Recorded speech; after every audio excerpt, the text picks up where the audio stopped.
Hey, folks. Well, hey, Austin Matthews. I think you've heard of him. Wow. Well, we all saw it. Matthews was pretty good last season, and you know what? He ended up with some hardware. We are going to break it all down for you right here on the OZone.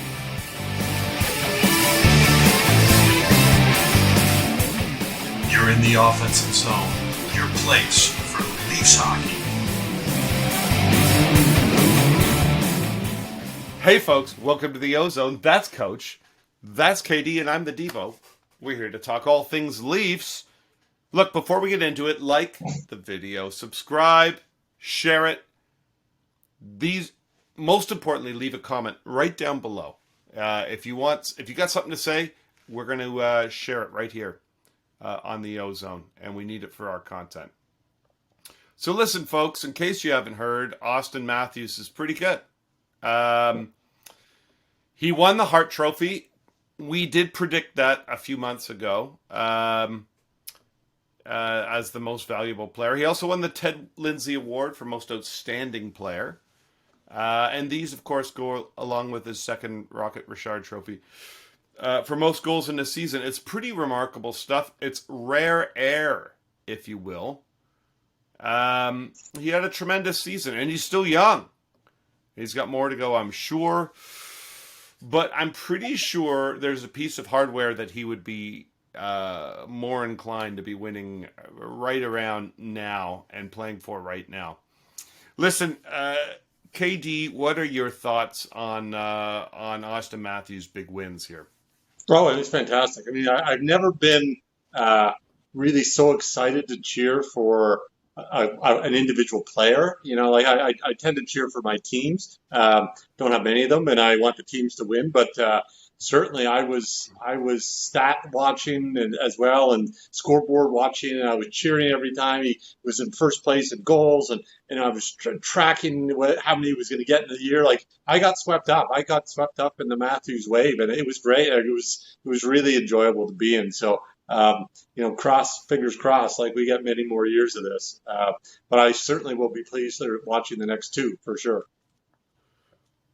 Yeah, I mean, look, we called it a few months ago that it was kind of a three-horse race who'd be winning or up for a couple of these awards anyways. I have to admit, I'm a bit surprised he won both the Hart and the Lindsay. But anyways, Coach, what are your thoughts on the accomplishments?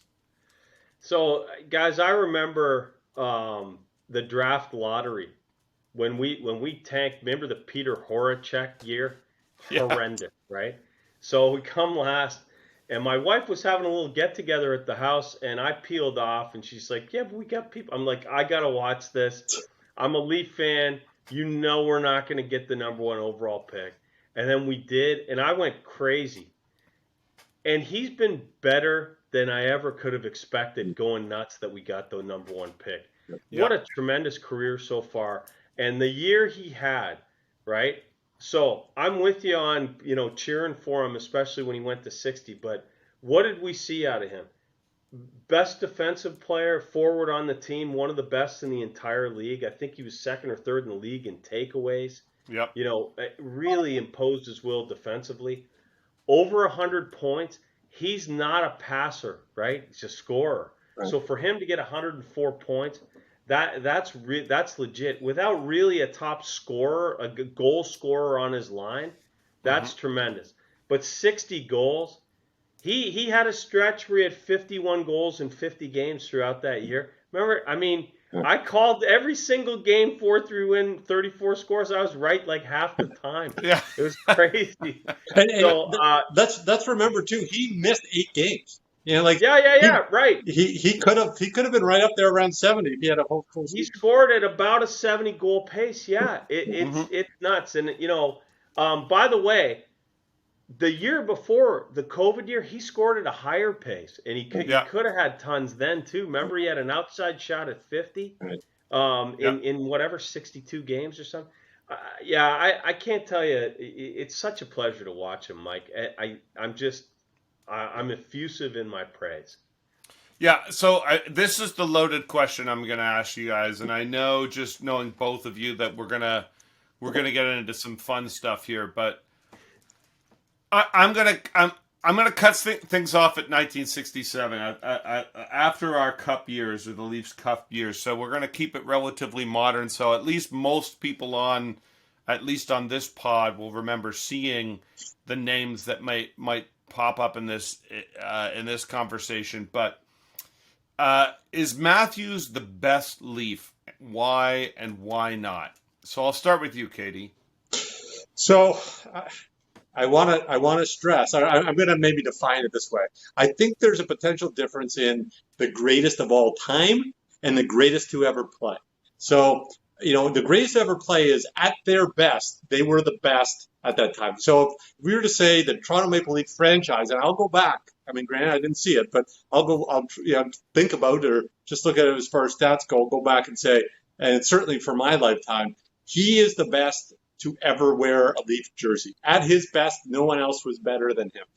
But when I look at the greatest of all time, I think it incorporates longevity, it incorporates team success, and it incorporates longer achievement stats. Not necessarily most goals in a season, most goals over a career or over the time you're at the franchise. So, when I look at Matthews, he's not even close in most games played. I don't probably outside the top 100. As far as goals, he ranks ninth. As far as assists, he ranks outside the top 10. As far as points, he ranks outside the top 10. So, if I'm going to compare him to, let's say, Matt Sundin, Sundin was sixth all-time in games, 981, first in goals, 420, second in assists, 567, and first in points at 987. He played for a longer period. Yes, was he as productive per game? No, but he was there for long. He won playoff series. He swept the team on his back. He had us all excited to get to the semis of the playoffs. Yeah. Lost in conference finals. Like, his body of work for the Leafs suggests to me still that he's more of a greatest of all time stats. I will point out too, of all the guys you're going to compare, and him and Wendell or Gilmore and Sittler and Davey Keelan and all those guys, Matthews is the only one on that list who is still playing and still in his prime, by the way. So I'm not saying that's not going to happen, but if he were to stop playing right now as a Leaf, I couldn't call him the greatest of all time.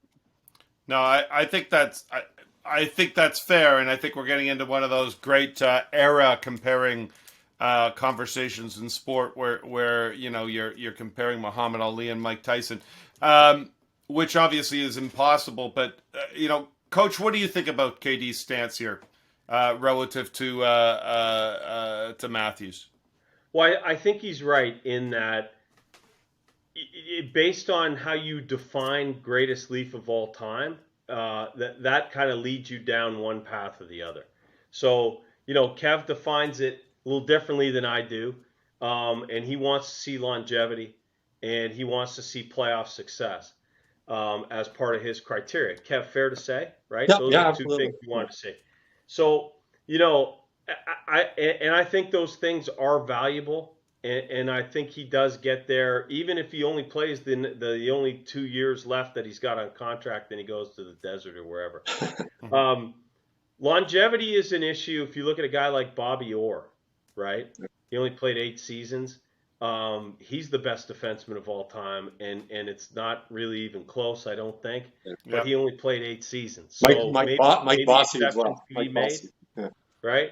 Mike Bossy. If you want to keep it to the Leafs, Rick V1 as well. Rick Vive, if you want to just keep it in the Leafs jersey, a very short career and was very successful. Yeah. Put up big numbers, right? Yeah. And so, and if it's playoff success, we may have to throw in a couple of picks, but we should just move Matthews for Pat Maroon, right? You think Tampa would do that? I hope Tampa would do that because Pat Maroon's had a lot of playoff success. So it's all relative. Look, to me, guys, I simply define it as he's the greatest Leaf I've ever seen. I believe he's the greatest Leaf of all time already. I don't think it's particularly close, and here's why. I do believe that playoff success should be part of this, and it's more of a condemnation of the Leafs in my lifetime. Since 1967, I was born in 68, there's been little to no success. I would love to put a guy up, even a pedestrian by superstar status. Sundin had a goal. He's a point a game guy. His best season ever, he finished 8th in MVP voting. He had 80 points. Great Leaf, one of the best Leafs ever. But Matthews is in a. It's not even the same cat. It's not even the same sport. He's right out there. He's arguably the best player on the planet. And so the way I define it, what he's done, even just so far, points per game, second only to Darryl Sittler. Goals per game, he scored more goals than he came in the league than anyone else, even the grade 8. And he's played like 20-something less games than Ovechkin. And he's like about 30 goals, I think, ahead of Draisaitl. So he's doing stuff I've never seen as a Leaf. And the fact that he hasn't had playoff success, lump him in with everybody else because no one has won a cup in this time. Yeah. So that's my stance on it. But look, I get that if you want to define it as total career longevity, I think we could say he probably gets there. Maybe he's not there. But I've seen enough already, is what I'm saying. I'm gonna take the middle road here, folks. First of all, on the eve of Matthews doing what he's done and earning this hardware, it's hard to not sort of at least allow some time to revel in the moment. We as Leaf fans have never seen this before, quite frankly. So I think we should, and it's a wonderful thing. But at the end of the day, I do have to give some credit to KD. We have not seen Matthews throw this team on his back and take them through a series. We have seen that with other players. We can go back to earlier eras and throw in Dave Keon. You can talk about Armstrong and guys who have won it a lot of times. And you can obviously make the argument, well, there were only a few teams back then. There's a lot of ways to slice and dice this thing, particularly when you get out of an era. Matthews is without question the best Leaf of the modern era. I don't think it can be argued, but we need those Leafs to actually start making him closer to the Hall of Fame, and they're only going to do that if they start winning as a team. And he's you're right. Part of that. Individual awards only go so far. It does speak volumes about the Leafs and their ineptitude that the last guy to win the MVP for the Leafs, his name was Teeter. Yeah. I mean, you don't use Teeter anymore, do we? Yep. So, but look, nobody is more starved for playoff success than the three of us. Yep. Right? It drives us absolutely freaking crazy that we can't get out of the first round. So yes, he needs to do that. I believe he'll get there. And really for us, we got to see something in our lifetime, right, guys? That's right. It comes down to that. Oh. Well, there you have it, folks. Listen, remember, let's be part of the conversation. Leave some comments down below. It helps us put the material out for you. Put those comments in the comments section. Also, we've got our Twitter feed. Everything else is right down below. If you want to get a hold of us any other way, you can do that. And we can't wait to see you right here on the OZone.